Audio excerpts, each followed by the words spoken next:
No hablo más sola. No, igual mira, yo te estaba viendo y la llevabas muy bien, te digo, ¿no? Así que, mira, me da cosa Hay incorporarme. que ver. Te pido disculpas a vos también a tus seguidores porque, bueno, estamos, no sé, la tecnología a veces juega malas pasadas y bueno, en este caso me estaba pasando eso. ¿Sí? No ¿Cómo pasa estás? nada. Bien, bien. La verdad que muy bien. Estaba haciendo como un análisis un poco de por qué traíamos esta temática y que no solamente lo íbamos a analizar desde el punto de vista médico estricto, sino que creo fuertemente y cada vez más que la medicina tiene que empezar a incorporar un montón de discursos que no tienen que ver con el modelo médico científico, sino que tienen que ver con el análisis social y filosófico, si me dejas jugar un poco, de cómo las personas con estos cuerpos que tenemos habitamos situaciones. Y creo que tiene que ver con esta situación de la pandemia que nos hace reflexionar un montón como situación límite, entre comillas, ¿viste? Cuando a veces te pasa tal cosa, así, che, ¿cómo venía yo viendo mi salud? Y la sexualidad se pone también muy en lo que es la mesa, en el momento de hacer la reflexión personal, porque nos quitaron básicamente esa capacidad de relacionarnos, entre comillas, nos quitaron, la capacidad de relacionarnos afectiva y sexualmente eh, en un momento en donde me parece que veníamos medio como ya interpelándonos en cuanto a cómo nos estábamos relacionando afectiva y sexualmente. El tema este de O sea las que yo pensaba, pantallas. lo había pensado esto un poco en función de que, bueno, justamente en estos contextos, digamos, tan particulares que implica el distanciamiento social, como también la sexualidad empezó a tener, digamos, un rol o un lugar bastante central en un montón de discursos que dan vuelta. No sé, o en los medios de comunicación, donde se dan consejos, se dan algunas, no sé si llamarlo encuesta, pero sí algunos pases de situación de cómo se dan de cómo se desarrolla la sexualidad. Digo, porque o estamos encerrados con una pareja, suponiendo eso, o si no vivimos juntos, tal vez no podemos verla porque está restringida un poco la movilidad. Y también pienso en esto de cómo entender la sexualidad para que no se confunda tal vez con la genitalidad, digo, ¿no? O con el sexo solamente también, ¿no? Tal cual. Es como que, a mí me encanta, viste, que es como prender la tele y hay un montón de consejería alrededor de los vínculos afectivos y sexuales.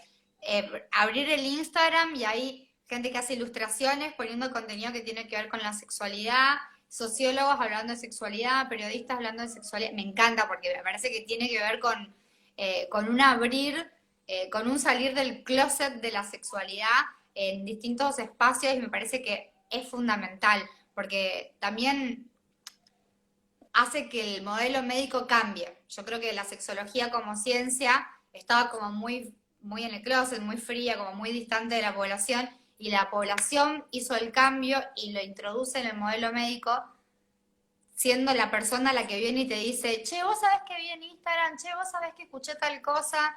Entonces, creo que la gente está como muy ávida de esa información y que obliga a la persona que está acompañando en salud a que también se saque un poco la mochila moralista que traía con su propia sexualidad o su formación académica tan separada del otro que no le permitía preguntar sobre sexualidad o sobre salud sexual por el miedo a invadir a la persona, ¿no? Entonces, me parece que está bueno, pero me parece que también el tema de la pandemia y el aislamiento nos ha como sobreexigido, ¿no? Hay como una conducta muy exitista ahora con respecto a la sexualidad. Y yo creo que ahí hay que tener cuidado, porque también Porque sí, prender la tele. exitista.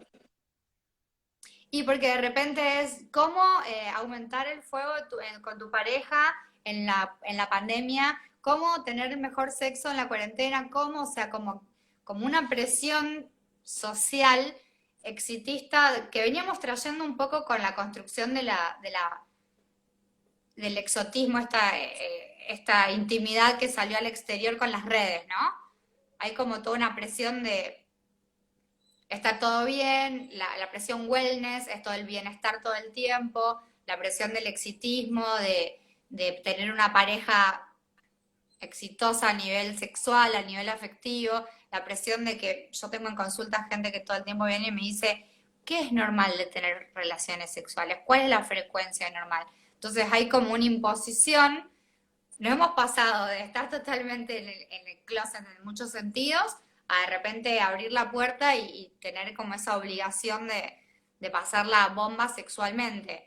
Y el deseo también es un péndulo. O sea, andamos por la vida con estos cuerpos sexuados, pero no todo el tiempo con deseo sexual activo.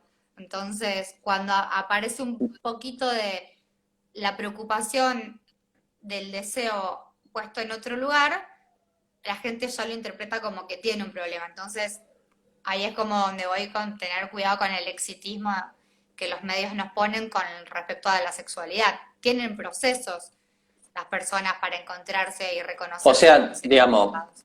podemos decir que también hay que pensar que se puede eventualmente no disfrutar de la sexualidad, se puede eventualmente no tener deseo por la pareja con la que estamos, independientemente de la pandemia, digo, con la pareja con la que estamos, con la persona con la que frecuentamos, digo, puede no estar ese deseo y también estar abierto a eso, digamos, o a que a veces, algunas veces cuando tengamos relaciones sexuales tampoco sean satisfactorias para uno, los dos o para ambos, digamos.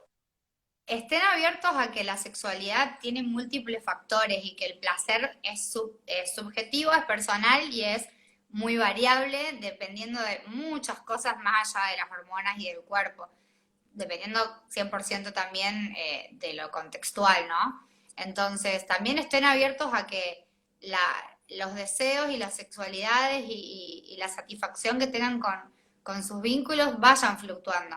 Lo que nosotros por ahí, digo, porque si no hay como una patologización de porque una vez no tuviste ganas y todo un mundo.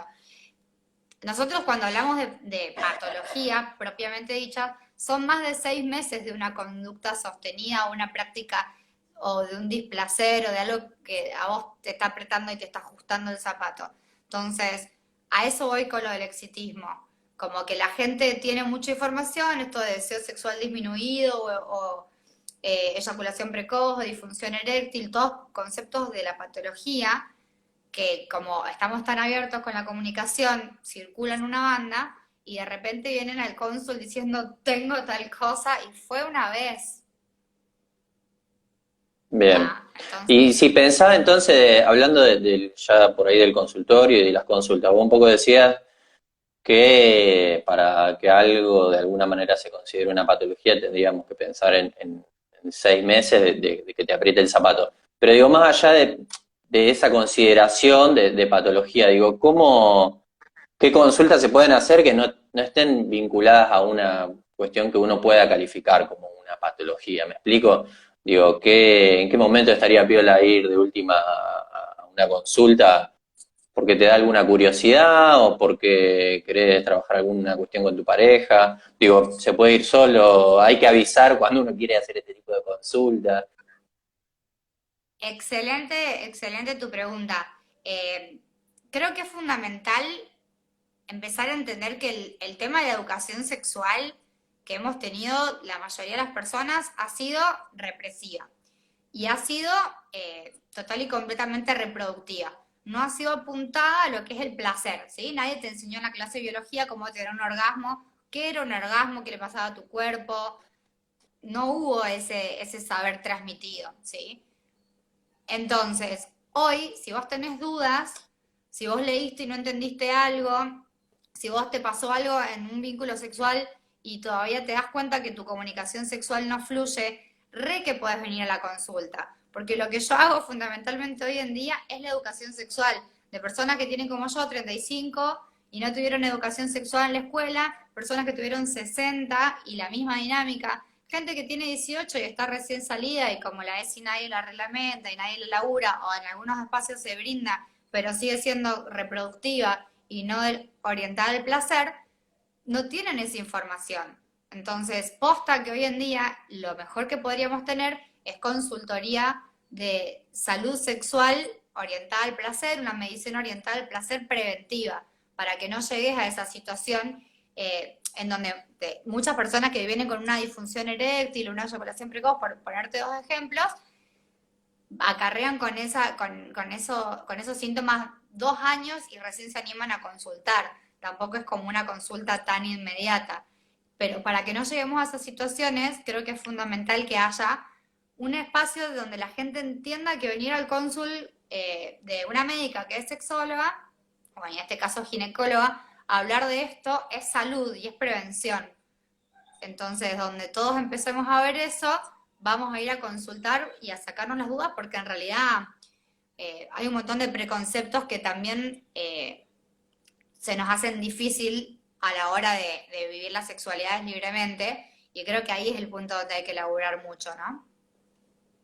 Sí, entonces digo, pienso esto, de también entenderlo como una consultoría y tal vez no como una cuestión médica, entre comillas. Digo, también puede liberar como para decir, bueno, no sé, tengo esta duda, la busco en Google como hacemos con cualquier cosa antes. Digo, no lo estoy promoviendo, digo, es algo que sucede. Y bueno, también eso poder abrirlo a que en todo caso después se pueda hacer una consulta más, digo, con una carga un poquito más baja, ¿no? En eso que implica consultar. Vos antes hablabas de educación sexual, de la gente más o menos que tiene nuestra edad, 35 por ahí, que nada, la escuela no la brindó, entonces digo, uno se educó por otros medios. En ese sentido, yo no sé, como varón te podría decir que bueno, la pornografía es una gran educadora, digamos, de los varones de mi generación. Y digo, en cuanto a nociones de qué es tener sexo y cómo son las relaciones sexuales o cómo deberían ser. En ese sentido, digo, a las personas que fueron educadas no por una ESI o no por una educación formal en educación sexual, ¿qué se le puede decir respecto de tal vez alguna estructura que vos veas, digo, de cómo corregir un poco ese tipo no sé, de preconceptos, ¿no? Sobre la sexualidad? ¿Vos decís de las personas que vieron pornografía o en general? No, digo, digo, la pornografía ha educado, digo, en tanto era una de las pocas, tal vez, nociones sobre la sexualidad concreto, sobre el sexo concreto, que parte de gente de nuestra generación ha recibido. Digo, por eso yo cuando se habla de la ESI o de estar en contra de la ESI, pienso también, bueno, si no se educa a través de la ESI, se va a educar a las personas a través de otros medios que son los que tienen a su disposición. Entonces también la importancia de entender cómo relacionarse, cómo vincularse con las otras personas, digo, ¿no? Porque en última instancia se trata de vínculos entre seres humanos.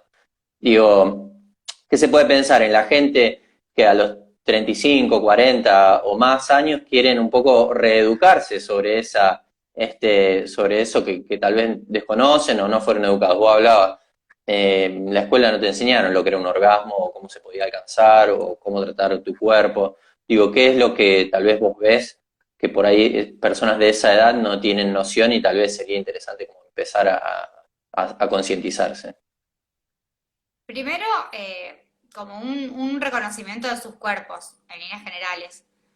Un reconocimiento de sus cuerpos y de cómo funciona el cuerpo en esto que es como el dominó de la respuesta sexual.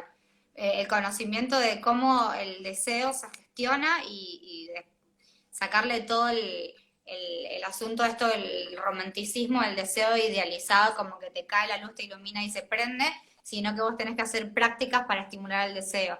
De entender que el deseo es el motor de la respuesta sexual y que se alimenta de pensamientos sexuales y de fantasías, y que esos pensamientos y sexuales y fantasías, si vos por ahí todavía no te iniciaste sexualmente, vienen de un trasfondo de mirar a alguien y desear y empezar a generar la fantasía, o de algún beso, alguna estimulación, y entonces en tu cerebro se va archivando todo. Y de recursos como la literatura y la pornografía, que yo sí creo que hay un libro de Paul Preciado que está muy bueno que se llama Porno Utopía, en donde van contando cómo se empezó a traer la porno al mainstream y cómo aparece a partir de 1953 por ahí el concepto de vivir la sexualidad libremente a través del consumo de una pornografía. Obviamente por la época, total y completamente sin perspectiva de género, etcétera.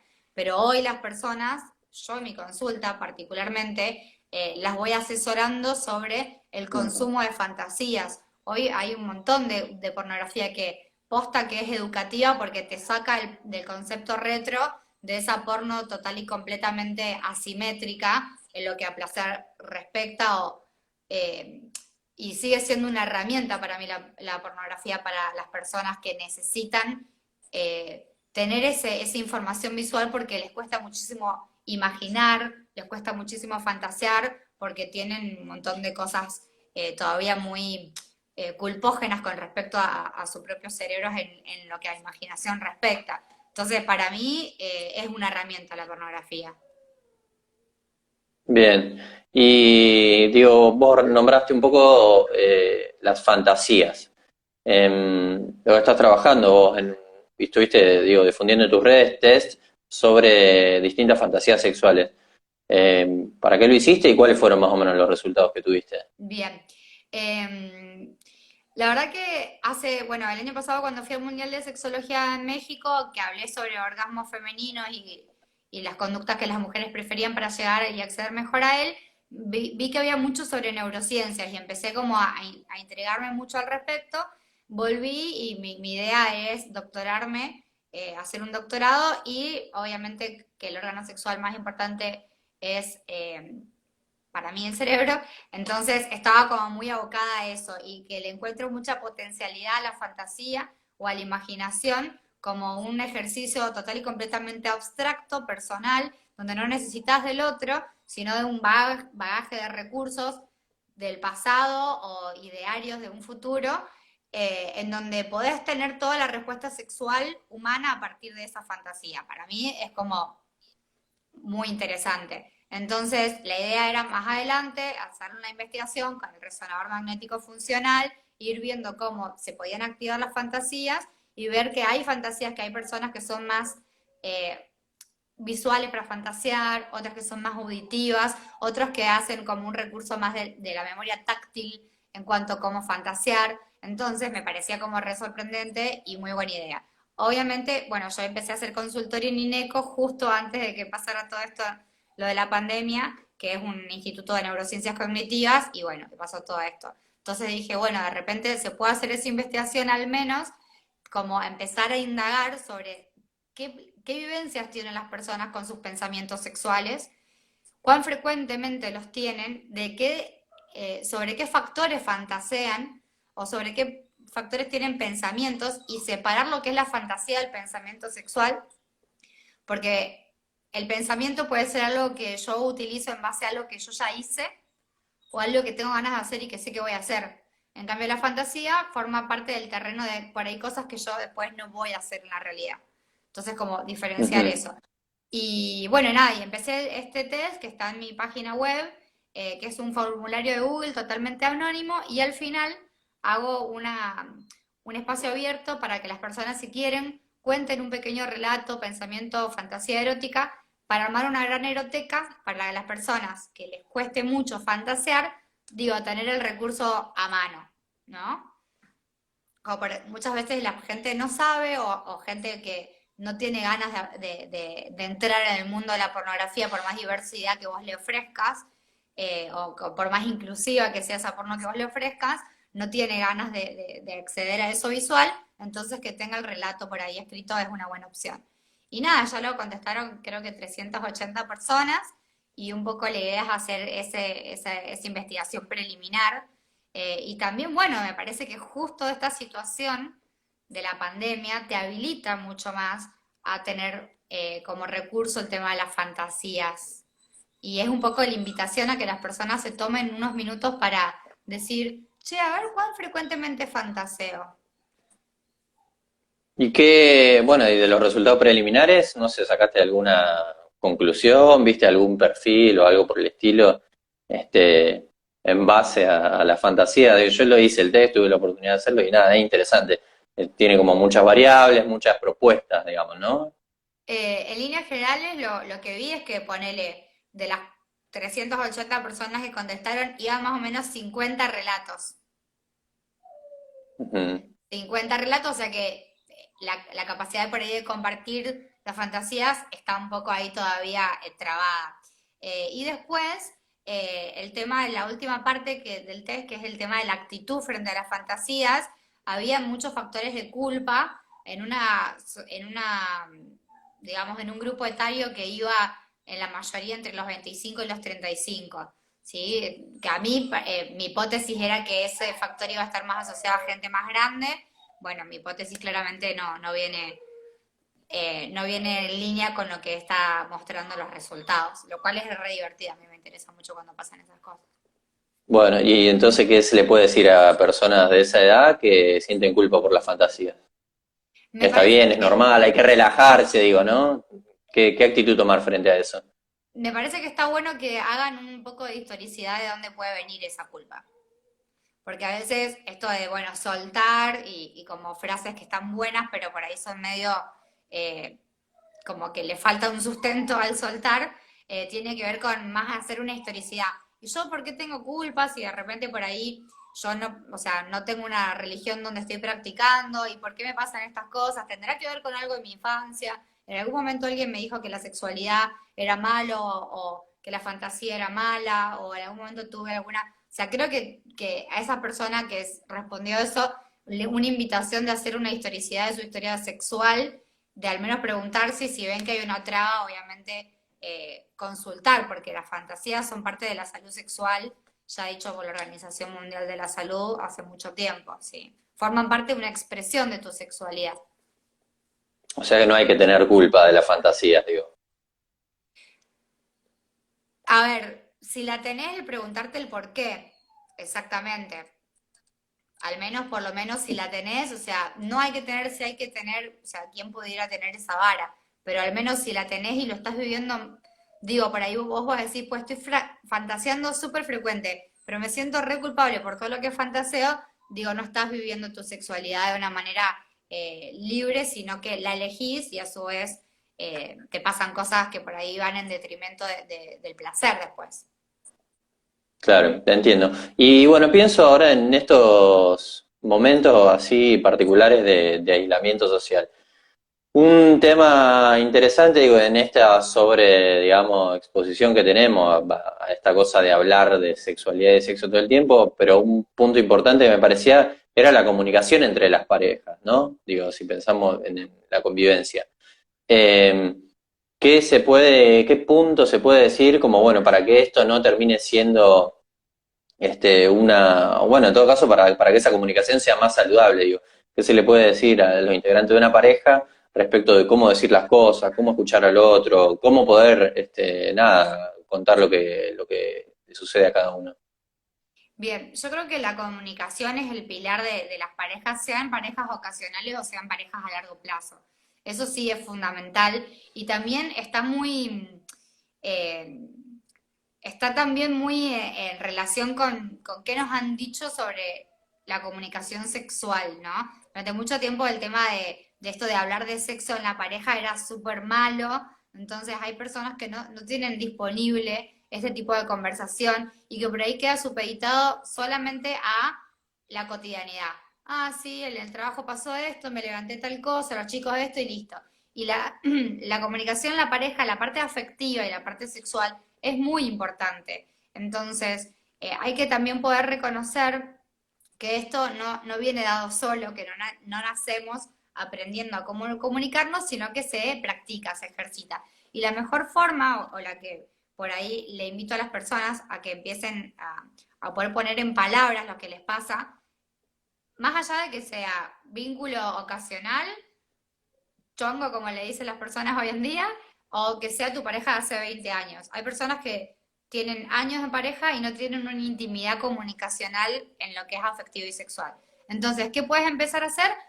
Practicar el decir lo que querés y el hablar desde vos como en primera persona con respecto a tu emoción y a tu deseo en lo que a sexualidad respecta, ¿sí? Empezar a poner en primera persona. ¿Y por qué lo digo así? Porque uno para comunicarse, usualmente, si vos escuchás a las personas, tienden a ser total y completamente negativas.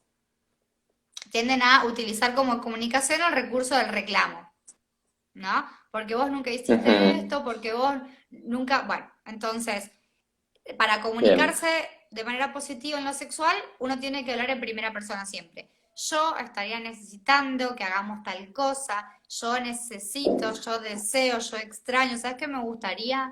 Entonces, cambiar el paradigma comunicacional no a todos les es sencillo. Viste que estamos medio en una cultura, y el argento más sobre todo, de la queja constante y no es el deseo. Bien. Entonces yo siempre los invito a que para cambiar ese Ponerse paradigma, más propositivo, digamos. sí, más que positivo lo que yo quiero, porque puede ser negativo lo que yo te tengo que decir Claro. y lo que yo quiero a vos no te va a gustar nada, pero tengo que hablar de yo en primera persona, ¿no? Es como ir a la heladería y decirle al heladero, no quiero dulce de leche granizado, no quiero banana split, no quiero, o sea, no se puede tener una comunicación y la otra persona no puede inferir tu mensaje de esa manera. Y un poco lo que nos han enseñado desde comunicarnos es que el otro, si te ama, tiene que saber lo que vos querés. No. Bien, perfecto. Hay que, hay que, ¿no? La brújula todavía del otro no la Claro. tenemos. Amor, no Entonces, bola de cristal, está bien, sí. es que es un Bueno, poco entonces, la construcción romántica esta del amor. bien. Entonces, bueno, punto uno, comunicar en primera persona lo que uno quiere o desea. ¿Qué otro punto se puede pensar? Punto dos, en primera persona. Punto dos, de manera asertiva, o sea, lo que realmente querés, no en la crítica. Lo que para mí, siempre lo hago así como para que la gente lo recuerde después, digo lo que es el codo a codo, ¿no? La C de comunicación con estas características, ¿sí? En primera persona y siendo asertivo. La O de objetivos, ¿sí? En lo vincular siempre uno tiene que ponerse zanahorias vinculares. Y las zanahorias vinculares que nos han enseñado durante mucho tiempo tenían que ver con el tener y no con el ser, ¿no? Esto de tengo la casa, el perro, el auto, el hijo, nunca me acuerdo el orden, pero esto de tener como para formar lo que es una pareja a nivel social. Y en realidad esas zanahorias no tienen que venir normativamente, como que todos vamos a seguir el mismo camino, sino que tienen que venir y a empezar a diseñarse de manera exclusiva, de manera de acuerdos. Entonces, para mí las zanahorias vinculares son importantes. Hay gente que como zanahoria vincular tiene algo que tiene que ver con el tener, hay gente que como zanahoria vincular tiene algo que tiene que ver con el ser, pero sí siempre los invito a que tengan un poquito algo hacia donde ir en conjunto, ¿no? Hacia donde tirarle del mismo lado. Bien, que Y, esa zanahoria un poco sea hecha entre los dos, digamos, sea generada entre los dos. y que por favor se pregunten si lo están haciendo esa zanahoria por el deber ser y el tener, o posta que los interpela fuerte eso y es algo que juntos quieren construir de manera personal. Después la D del deseo, creo que como caja de herramientas, entender que el deseo se gestiona y que el deseo sexual es el espontáneo, el que te sale de adentro y que es un fuego, aparece a los 16, 15, 14, cuando se despierta el ovario y el testículo y empiezan a sintetizar hormonas sexuales, porque el cerebro se despertó y les mandó esa orden. Y ese deseo tan imperioso es con el que nos hemos quedado todos así como ay, las mariposas en la panza que queremos. O sea, sucedió una vez. El deseo después, el de la dopamina, el de, mirá, lo ve a Seba, me re gustó y la verdad que de la novedad, es un deseo que también cuando esa novedad pasa un tiempo, deja de ser activada esa dopamina, por lo tanto tiene un periodo de secreción. El dicho de escoba nueva barre bien, creo que aplica. Obvio, claro. Y después el deseo tipo 3 digamos que es el post-excitatorio, que es el de las personas que mantienen vínculos a largo plazo. Y ese es el deseo que tiene mal marketing, ¿no? Pero que Ujú. yo posta creo que es el deseo que más habla de la intimidad que tienen las personas, ¿no? Porque el deseo tipo 3 es el deseo en donde por ahí yo no estaba pensando en nada sexual, estaba durmiendo en mi cama y venís y me tocas en un lugar donde vos sabés que me gusta y la verdad que tuvimos un día re lindo y la verdad que me respirás de esa forma o te pones el perfume que vos sabes que a mí me erotiza o me decís esa palabra que vos sabes al oído y yo me empiezo a excitar y empiezo a desear y nacen en conjunto, pero hubo una gestión y hubo una primer pieza del dominó que hizo que todo cayera y que todo se activara, que tuvo que ver con la intimidad que generamos nosotros anteriormente. Entonces, ese deseo que tiene mal marketing, que es el que no es el tipo una bomba que explotas todo, sino que es la cocción a fuego lento, creo que es lo que hace que después también los vínculos tengan otra energía. Entonces, la D de deseo, porque si no somos amigos, se gestiona.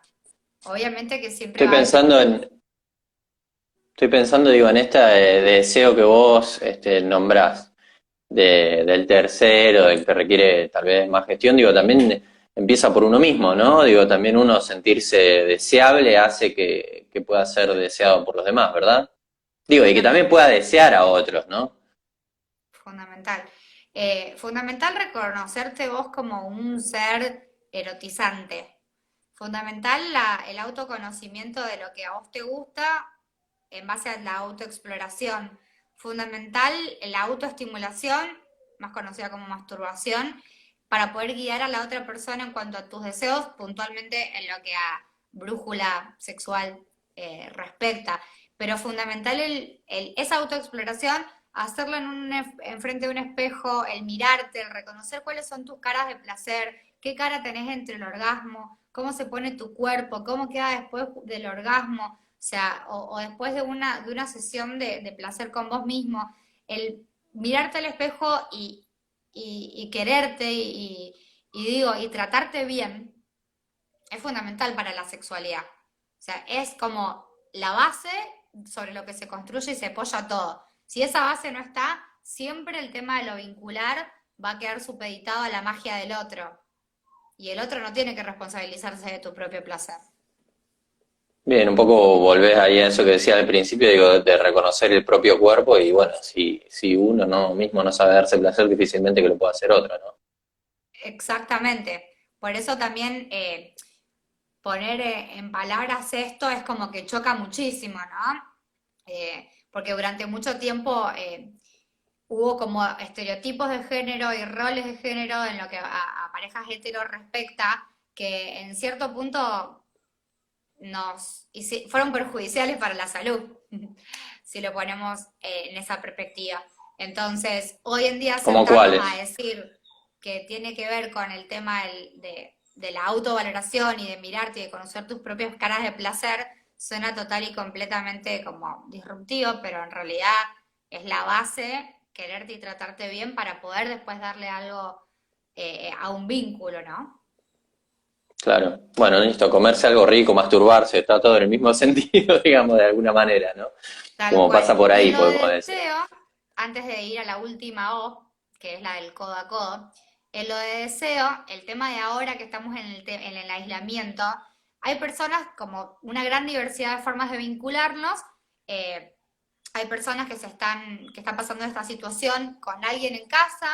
Hay que recordar que esas personas pueden haber venido con un vínculo súper complejo, en un límite en donde no saben si separarse o no y están en esa. Hay personas que pueden haber estado transitando de una manera muy tranqui el vínculo y aparece esta situación. Hay personas que están en la plena, o sea, porque a veces, muchas veces, tipo, ¿cómo encender la llama? Y qué sé yo, si se estaba por tratar de separar de Pepe hace 2 días y prender la llama, capaz que se está replanteando el triple. Entonces, las personas que conviven, dense en esos espacios, tengan la comunicación sobre esto que decíamos antes del deseo. Si estaban en una de que venían con el deseo medio ahí, a veces pasa que es el huevo o la gallina. Si primero aparece un problema de deseo que afecta a lo sexual, o primero aparece algo de lo sexual que afecta a lo vincular. Entonces, dense esa oportunidad al menos de reflexión. No tenemos que ir todos a tener relaciones sexuales si veníamos pasándola medio como que mal. Dense la oportunidad de analizar en qué punto su historia está.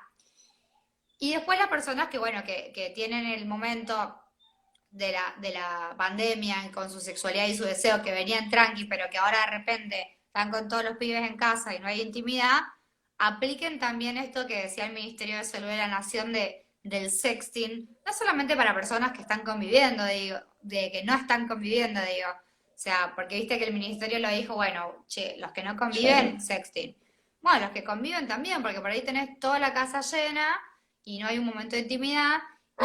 Y también, y también comprender que el tema de erotizarse por mensajes no sí o sí incrementa el deseo, obviamente, pero no sí o sí tiene que ser te mando una imagen mía, sino que por ahí yo te puedo compartir a vos un Instagram de unos dibujos eróticos que se llama Petit Luxures, que me re gustó. Vos me podés compartir un videíto que te compartieron de algo que te re gustó que haríamos. Entonces digo, no es necesario el sexting como todo lo que los medios por ahí están levantando de por ahí poner tu cuerpo en el sexteo. Re podés hacer un muy buen sexting con cosas extra, ¿no? Que no tienen que ver con tu Sí, un propio cuerpo. poco.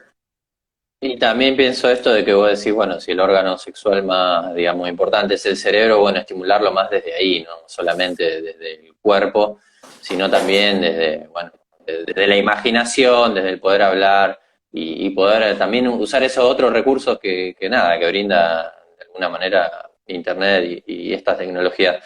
Y quedaba un último consejo, una O, habías dicho. Y la O última del codo a codo son la parte del ocio, la parte divertida, la parte que también cuida un poco la autonomía de las personas, ¿no? El ocio es lo que nos hace divertir, son los hobbies, son las cosas que nos sacan de la formalidad en la que a veces nos metemos a vivir cuando ya somos personas adultas. El ocio, siempre yo digo que el ocio tiene que ser un 50 y 50. Obviamente que no vamos a andar con la regla y los porcentajes y sacando los cálculos, pero a grosso modo tiene que ser las personas que se están vinculando en parejas vacacionales o en parejas de largo plazo, un 50% compartida en la pareja y un 50% por fuera de la pareja. ¿Por qué digo esto y por qué siempre hago mucho hincapié en esto?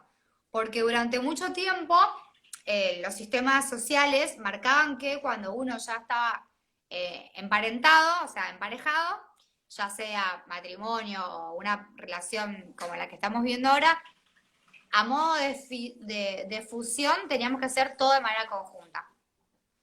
Y las personas empezaban a perder la Claro, independencia del ocio personal y del ocio con su grupo extra vincular, ¿no? Y entonces, digo, en ese espacio de fusión donde yo venía por acá, vos venías por acá y nos juntamos y estamos total y completamente unidos y no entra nada, ni sale nada, ni tenemos actividades independientes, el deseo se pierde. Porque también el deseo forma parte de eso que está ahí, que no puedo agarrar y no puedo tocar, y que anhelo y que me da un toque de exacto. incertidumbre. Entonces, usen el tiempo del ocio 50% en vínculo y 50% personal. Y siempre invito a que las personas tampoco se llenen de actividades en esa mitad de su tiempo de ocio con todos los amigos, con todas las amigas, sino que busquen un momento de compañía con uno mismo, ¿no? De soledad. Decir, bueno, me gusta leer, me voy a la otra parte de la casa, me leo 2 horas y después vuelvo.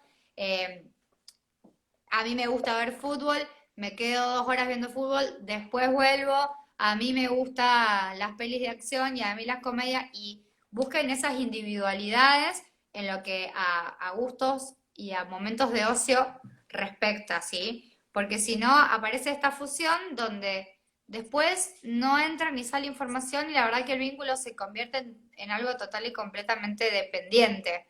Y creo que es un modelo que viene de 1930 y que todavía nos cuesta salir, ¿no? Esto de, ahora no se puede, pero digo, de viajar solos, viajar con los amigos, viajar en pareja, tener como esos espacios personales, no compartir absolutamente todo el espacio de ocio, ¿no? Bien, y pienso, digo, un poco tomando lo que vos decís, esta cosa de también potenciarse uno hace que se potencie la pareja, me parece, ¿no? Entonces, digo, también un poco esto de brindarse lugar y espacio para uno, hacer lo que a uno disfruta y lo que a uno le hace bien, digo, termina repercutiendo positivamente también en la pareja, en el conjunto ese, ¿no? Tal cual, porque si vos sos, en vez de ser así, sos permeable y tu circulito tiene espacios donde entran y salen cosas, información vos vas creciendo cada vez más como persona. Y entonces esa información y ese crecimiento va a enriquecer a la pareja.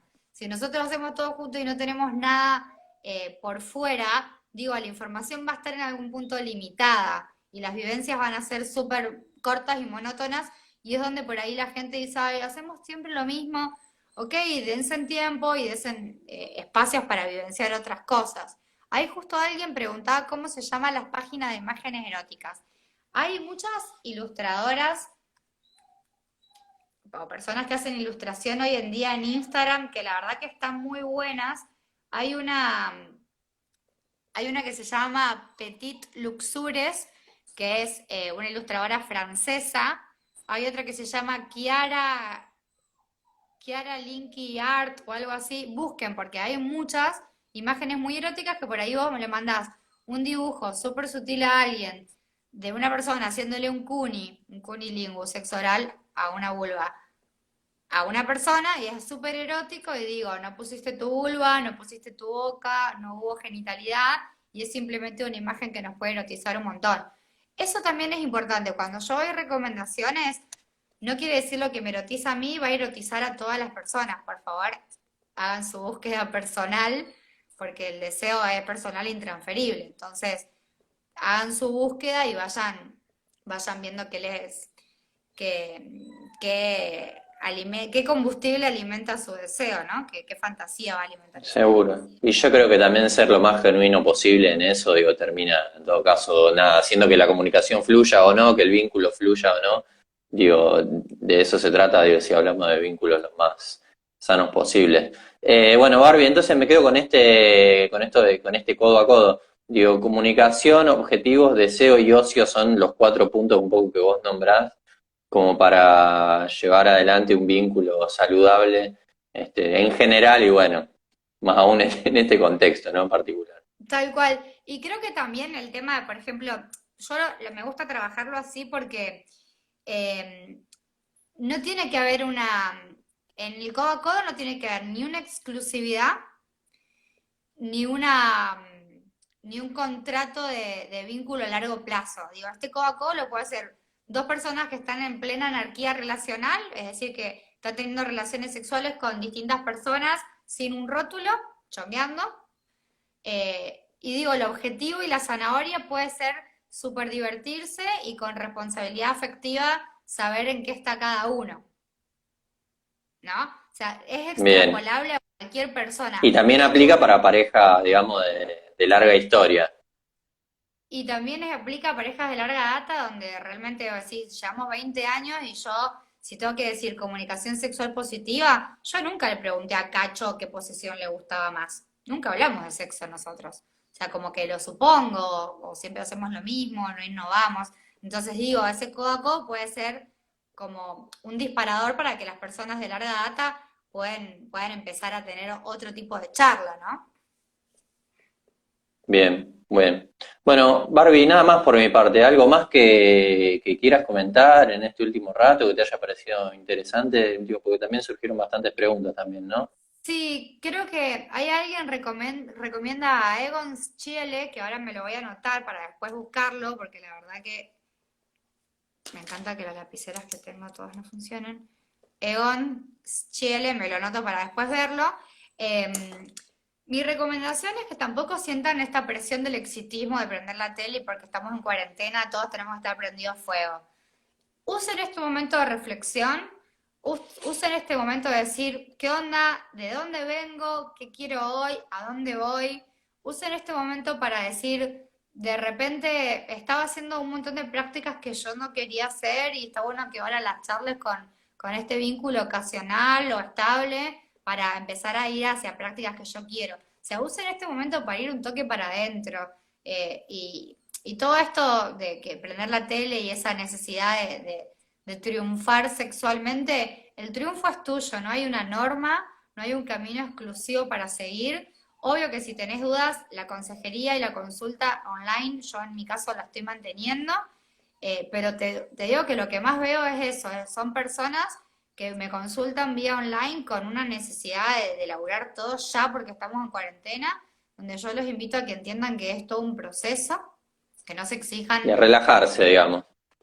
Claro, o sea, así como venían evitando por ahí responsabilizarse de la interpretación de sus sexualidades, tampoco es que la tienen que hacer hoy ATR ya.